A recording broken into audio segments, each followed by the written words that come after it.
Navy diver discovered a metallic sarcophagus at the bottom of Lake Baikal. The KGB classified the report. The deep water zone of Lake Baikal carries a kind of engineered silence, the kind that belongs equally to nature and to the institutions that have claimed pieces of it. Near the restricted sector, marked on official maps only by coded numeration and on unofficial ones not marked at all, the shoreline is a composite of corrugated metal, frost-scabbed concrete, and wooden structures whose paint has been stripped by decades of wind. The lake's surface in winter resembles burnished steel, but beneath it lies a darkness so complete it warps the diver's sense of depth long before he descends. That darkness seems to breathe in rhythm with the late Soviet era around him, a climate where directives are followed before they are understood and where silence can be as binding as contract.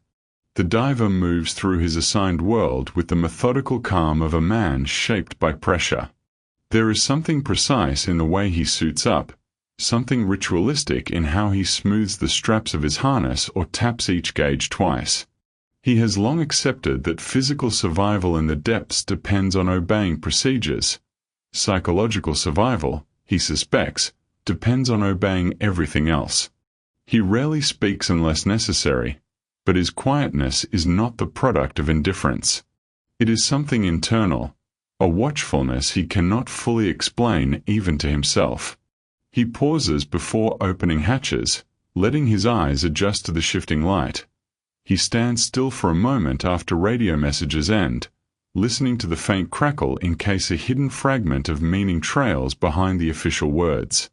He studies the lake not as a body of water but as an interlocutor, a surface that both reveals and conceals, reflecting one truth while swallowing another. KGB officers move through the base like disciplined shadows, their presence both constant and strangely ungraspable. Their uniforms bear no markings beyond what is required, their boots strike the ground with practiced evenness, and yet their scrutiny carries the weight of something colder than protocol. They glance toward the divers with the expression of men trained to assess threat where others see routine. Their appearances are brief, a question asked, a document signed, a door closed, but their influence saturates the environment.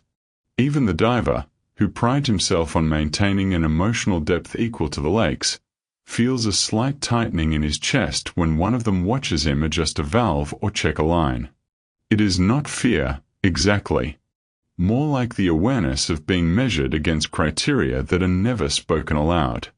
Around him, fellow divers fill the gaps in the day with a blend of restrained humor and quiet resignation. They share jokes that never extend beyond the first layer of meaning, as if deeper laughter would draw unwanted attention. They talk about sports results transmitted late by radio, about the shortcomings of the kitchen's gray soups, about their families in distant cities whose letters arrive censored or not at all. Their fears leak out only indirectly. One taps his helmet 3 times before each dive, though he insists it's just habit. Another never looks toward the restricted sector when the command door opens. They carry themselves like men used to working where the line between accident and secrecy blurs without warning. Yet beneath the surface of their routine, something shifts. The diver notices it first in the wind, how it lingers along the metal siding of the storage building, humming in a tone he has never heard at this latitude. Then in the water, at night, dull thuds reverberate across the dark surface, low vibrations that might be drifting ice plates or something heavier descending to a depth where light has never reached. He observes the command center lights flicker twice during a briefing, a small anomaly noted by no one else. Even the radio signals carry a new thinness, as if stretched across a greater distance than before. These disturbances are insignificant when viewed individually, but they carry a cumulative weight. Together they resemble subtle premonitions, the faint rumbling of an approaching fracture. The diver does not speak of them. In this place, naming a sensation too early can make it dangerous. But the tension infiltrates his muscles, tightens the corners of his vision during morning checks, inserts a hesitation into gestures that have been smooth for years. During meals, He studies his colleagues' faces for hints of shared recognition. Many stare at their plates longer than necessary, not quite meeting each other's eyes. The KGB officers also appear more frequently, though without any official explanation. One stands near the shoreline early in the morning, looking toward the restricted zone with an expression too still to read. Another stays in the radio room long after messages have been logged, as if waiting for something unscheduled to break through. The officers' movements remain measured, but the diver senses an underlying alertness, a tonal shift in their posture, like men anticipating an arrival they would rather deny. The lake embraces these changes with its own brand of muteness. Its surface reflects the sky with disciplined precision, revealing nothing, yet during certain hours the diver feels as though the water is carrying signals not meant for him. When he kneels at the edge to inspect equipment or rinse cold grease from his hands, he senses a faint pull from below, not physical but perceptual, as if the depths have begun to watch him in return. This slow escalation threads itself through the days. In the corridors of the base, the fluorescent lights buzz a little too long before stabilizing. Tools disappear for hours only to reappear exactly where they should have been. Paperwork arrives signed but without a name. The diver experiences no single moment that he could mark as the beginning, no obvious rupture. Instead, the atmosphere evolves as though responding to unseen pressure, tightening, compressing, shaping itself around a secret that has not yet surfaced. By the time the next briefing is announced, the diver already feels suspended between two versions of his reality, the official one, solid and regulated, and the other, intangible, forming beneath the surface like a slow swirl of sediment before a hidden current asserts itself. What lies ahead is not visible. It has no sound, no form, no declaration. But it is already present, resonating through the wind, through the thuds under the ice, through the flicker of fluorescent bulbs, through the diver's own shifting breath. Something is coming. Something submerged, not yet revealed but unmistakably real. And everyone on the base, whether they admit it or not, has begun to feel it. The days that follow settle into a rhythm that feels both familiar and tampered with, as if someone has reached into the daily machinery of the base and adjusted a few gears by half a millimeter. Nothing stops functioning, yet everything runs with a faint metallic scrape. Orders arrive at strange hours, sometimes too early, sometimes long after lights out, delivered in sealed envelopes bearing no signature, only the dark red imprint of an office number the diver has never seen before. The absence of identifiable authorship is not unusual in this world, but the frequency of such messages is. Each one seems rushed, written with a kind of cold breathlessness. Instructions are precise yet oddly incomplete, leaving gaps that require assumption, not interpretation. The diver begins to feel as though he is being guided through a corridor of half-lit doorways, never allowed to see the rooms themselves. At first, he tries to treat these changes as procedural noise, an inconvenience rather than a signal. But psychological weight accumulates in unexpected ways. During morning drills, he notices that one of the younger divers, usually chatty enough to annoy the others, fumbles with his equipment more than usual, dropping a coupling onto the deck and staring at it as though he doesn't recognize it. Another diver refuses tea in the mess hall, saying his stomach is unsettled, but the diver sees his hand shake slightly as he lifts the metal cup. Even small arguments break out between colleagues who have worked together for years. Not real conflicts, just sharp edges where there used to be smooth surfaces. People step too close or too far from one another. They whisper more. They finish sentences for each other less. Meanwhile, the KGB officers seem to grow more present yet more unreadable. They linger in doorways, conduct unannounced inspections of equipment lockers, and sit in on briefings with expressions carved from stone. In conversations, the officers' questions are clipped and clinical, but their listening is unnervingly intense. One of them, a man who rarely speaks except to request signatures, begins watching the diver with a closeness that feels personal. Not hostile, more like a scientist observing an organism whose behavior must be charted.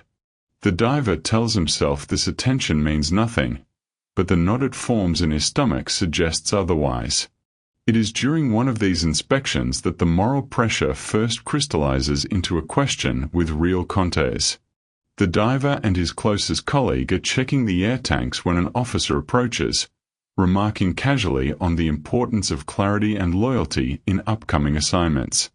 The words are ordinary, but the tone carries a faint threat, the implication that clarity and loyalty might soon diverge. For a moment, the diver feels a strange resistance rise in him, a quiet internal recoil against the implication that his duty might require an obedience that eclipses truth.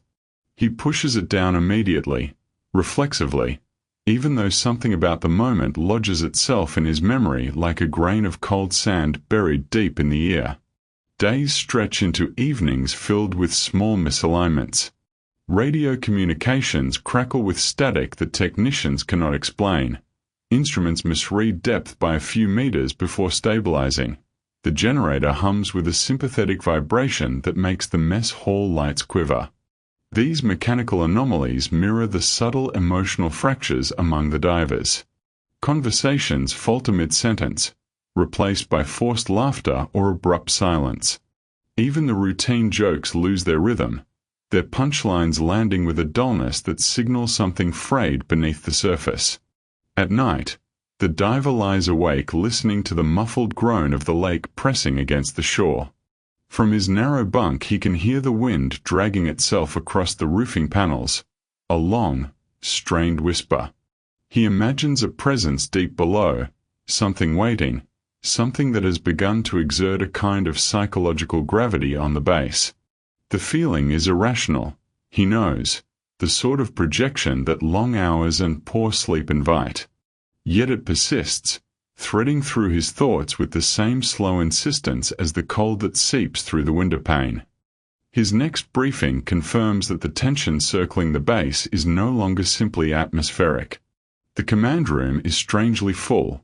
Officers, divers, 2 men in plain clothes whose affiliation is obvious but unspoken. The map on the wall has been reduced to only the sectioned grid of the restricted zone. Coordinates are read aloud without context. The diver is instructed to prepare for an operation requiring precision, discretion, and an uncompromising adherence to protocol. What unnerves him is not the language but the tone. There is an underlying urgency stripped of emotion, as if the officers are trying to speak without revealing that they themselves do not fully understand the significance of what they are demanding. When the briefing ends, one of the plainclothes men intercepts the diver at the door. His eyes hold a strange mixture of curiosity and calculation. He asks a seemingly harmless question about the diver's previous experience at extreme depths, but the phrasing carries an odd tilt. It is not curiosity about competence, but about survivability. The diver answers with practiced neutrality, though a part of him feels as if he has stepped into a conversation whose first half he never heard. Later that evening, he finds himself alone in the equipment bay, going over his gear with more attention than necessary. The silence is thick, occasionally broken by distant metallic echoes. He senses movement behind him but hears nothing. When he turns, he sees one of the officers standing in the doorway, arms folded, watching him. The encounter lasts only a few seconds. The officer nods, steps away, disappears into the corridor, but those seconds feel stretched, as though time has been pulled taut by invisible hands.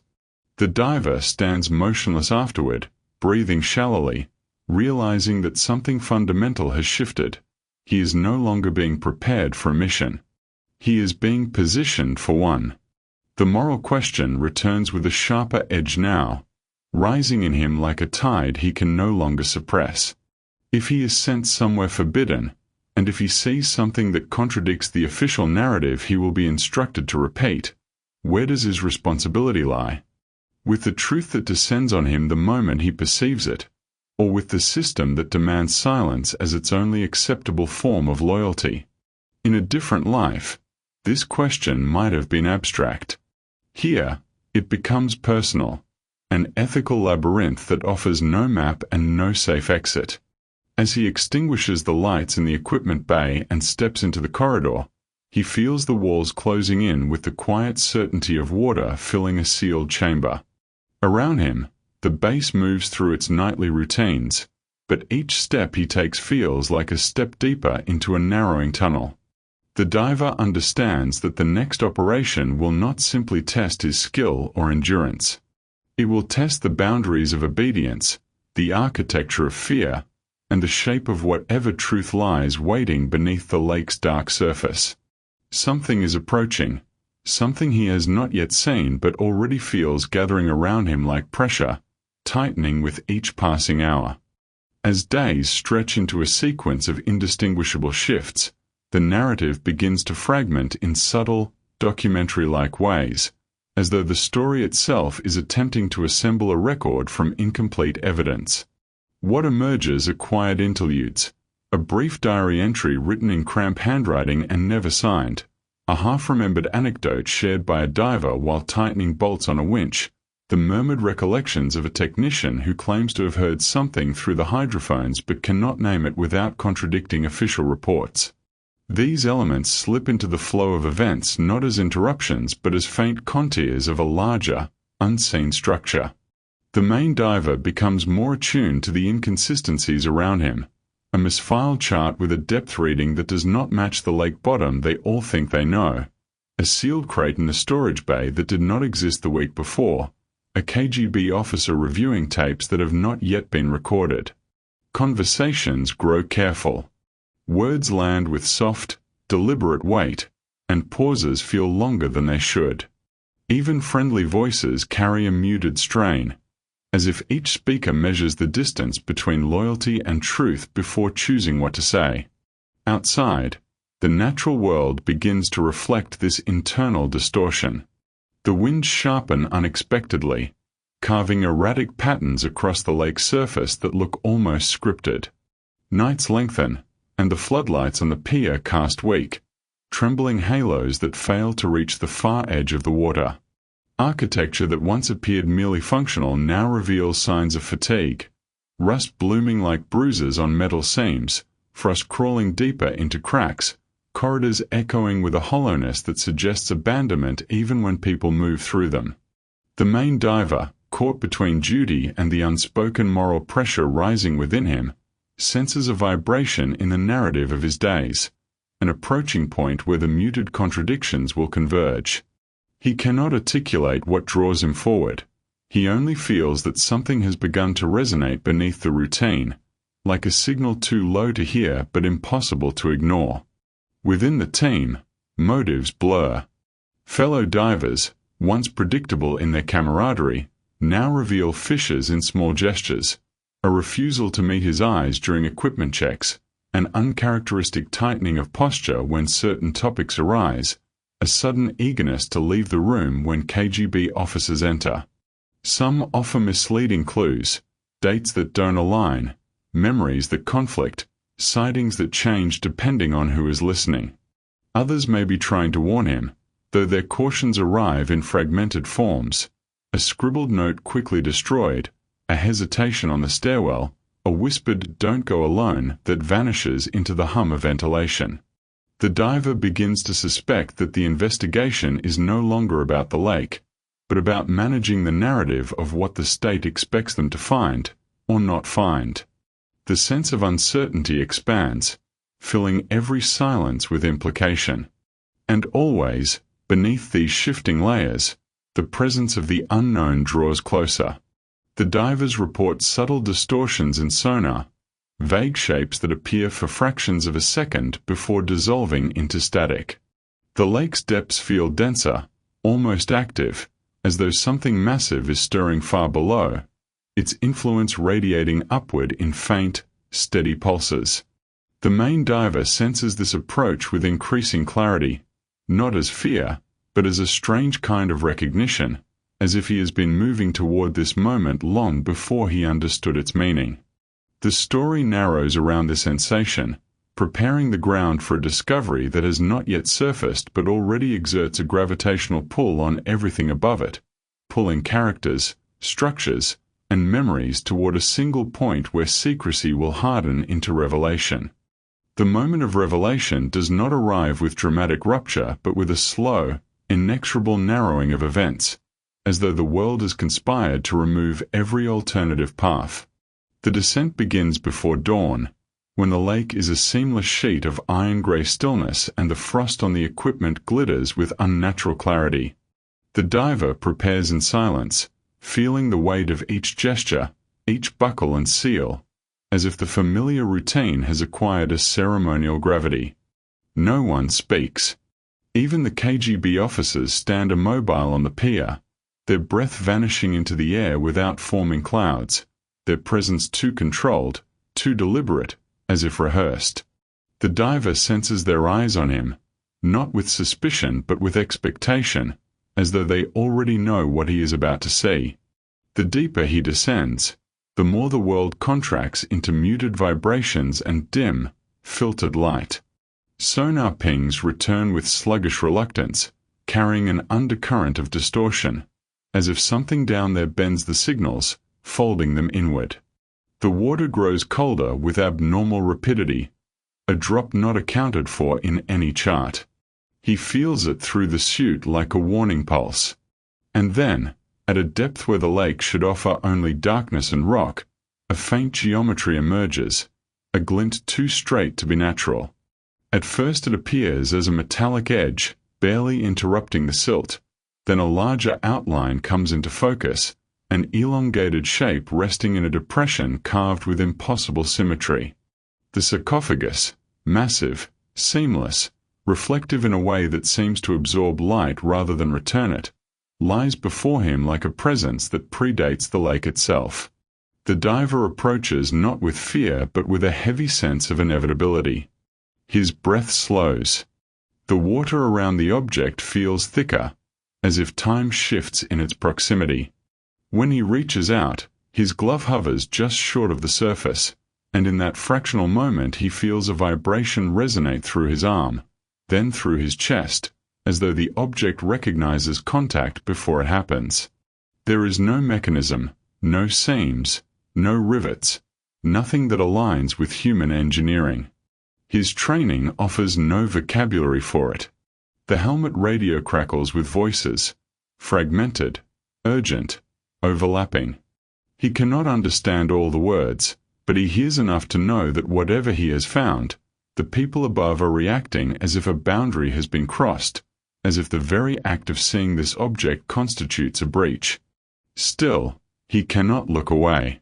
A faint pattern ripples across the metallic surface, an arrangement of lines like inscriptions or circuits, but shifting, rearranging with a logic he cannot parse. It occurs to him that this is not technology in any known sense but something closer to intention-made material. The realization is not illuminating. It is destabilizing, like understanding a sentence without knowing the language. He withdraws his hand, but the resonance lingers inside him, a low hum threading itself into his breathing. On the ascent, the pressure in his chest feels unfamiliar, not physical, but psychological, a strain of comprehension too large to contain. When he surfaces, the pier is no longer a simple platform but a boundary between what can be spoken and what cannot. KGB officers move toward him with controlled urgency. Fellow divers avert their eyes.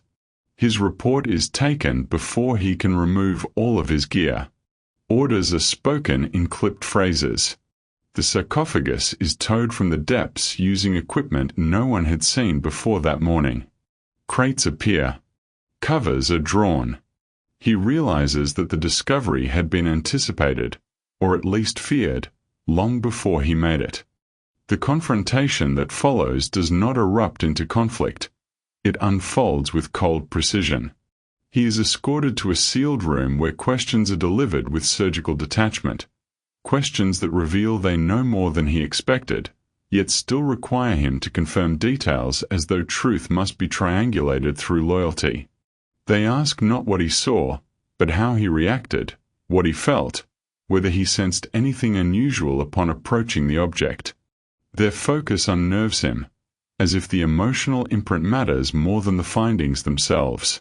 A senior officer, expression unreadable, reminds him of the consequences of misremembering.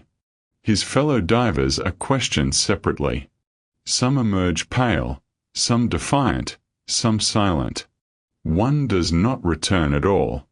The emotional rupture does not come from fear of punishment, but from the dawning comprehension that the truth of the sarcophagus will not survive beyond these walls. It will be sealed, rewritten, and buried under layers of classification until even memory becomes suspect. He feels something inside him tighten, then split, an internal fracture between what he has witnessed and what he must now pretend did not exist. The discovery, stark and undeniable, stands in his mind with the clarity of a physical wound, yet he watches as the apparatus around him begins stitching a new version of events, erasing the gap between fact and sanctioned narrative. And in that narrowing space, between the object's impossible presence and the state's relentless control, the diver feels a quiet collapse. Not dramatic, not visible, but profound.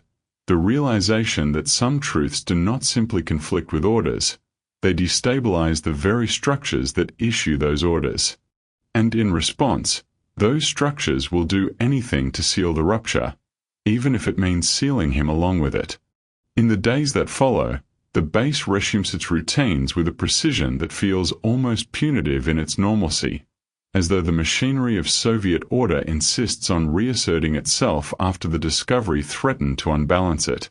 Yet everything has changed. The diver moves through the corridors with a sense of temporal dislocation, as if each familiar sound, the clang of metal doors, the hum of generators, the clipped footsteps of officers, arrives with a faint echo that wasn't there before. People speak less. When they do, their voices feel dampened, calibrated to avoid accidental truth. The air carries a new stillness, not the quiet of discipline, but the quiet of a wound sealed too quickly. He notices absences first, the diver who never returned from questioning, the technician whose desk sits cleared but unacknowledged, the KGB officer who used to observe him with clinical scrutiny but now avoids his path entirely. Files vanish from shelves. A dive schedule is rewritten without explanation. The lake itself seems altered, its surface deceptively placid, its depths holding the imprint of the object now stored far from his reach. Sometimes at night, when he stands alone on the pier, he imagines he can feel the same low resonance he sensed underwater, a faint pressure behind the ribs, an internal reminder that the sarcophagus was not merely found but awakened. Fragments of the aftermath appear in the narrative like stray hairs caught in archival glue, a partial transcript of a debriefing marked for destruction, a medical note describing non-specific cardiac irregularities in several divers, a brief report on the transportation of an anomalous artifact requiring sealed convoy protocol and restricted air routes, a memo from Naval Command stating that the official mission objective has been revised retroactively. Each document carries the weight of something erased rather than recorded, a trace of a story being reshaped into something manageable, domesticated, false. The diver senses the moral question tightening around him, not as an abstract dilemma but as a daily pressure. Should truth be revealed when its very existence contradicts orders that define his life, his identity, his survival? He feels himself pulled in two directions, towards secrecy, which promises stability but demands self-betrayal, and toward honesty, which offers clarity but ensures repercussions he cannot yet predict. The object's presence inside his memory has become a kind of private gravitational force, bending his thoughts, reshaping his understanding of duty. Yet he cannot speak. Each attempt at expression dissolves into silence, as if the language required to describe what he saw has been confiscated along with the classified tapes. Relationships fracture quietly. Fellow divers avoid lingering in his presence, as though proximity alone carries risk. Some offer brief, wordless gestures of understanding, an exchanged glance, a nod, a hesitation before a door closes, but even these small solidarities fade under the weight of surveillance. When the KGB officers do address him, their tone is polite, almost gentle, which terrifies him more than their harshness ever did. Their courtesy suggests he has become an unresolved variable, something dangerous precisely because it cannot be predicted. As winter deepens, the base seems to retreat inward. The nights grow longer, the frost thicker, the structures more brittle. The diver finds himself walking the shoreline in the early hours, listening to the lake's shifting ice plates groan like distant machinery. He tries to convince himself that life will return to its previous rhythm, that the classified reports will eventually blur into irrelevance, that he can carry the truth privately without consequence. But the world does not permit such simplicity. The silence around the sarcophagus grows heavier, more deliberate, as though the state itself is condensing into a single unspoken directive: forget. And yet he cannot. The discovery remains lodged in his mind with a clarity that resists erosion. At times he feels it watching him from behind his own memories, a presence woven into the fabric of the event. He dreams of patterns shifting across metal, of cold vibrations threading through water, of a depth where time feels denser than gravity. He wakes with the uneasy conviction that the object was never inert, that its removal to some classified facility has only displaced the danger, not contained it. The story closes not with revelation but with a heavy, lingering question, an atmospheric residue that refuses to dissipate. The diver continues his duties, his face composed, his reports obedient, his movements precise. But inside, a quiet paranoia takes root. He studies the lake as if expecting it to reclaim what was taken. He watches the sky for aircraft that fly without lights. He listens for footsteps outside his room at night, uncertain whether he fears them or hopes for them. In the final impression, the world stands suspended between truth and erasure. The sarcophagus exists, but not in any official capacity.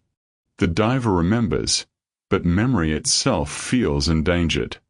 The state has sealed the discovery, but the discovery has opened something inside him that cannot be sealed.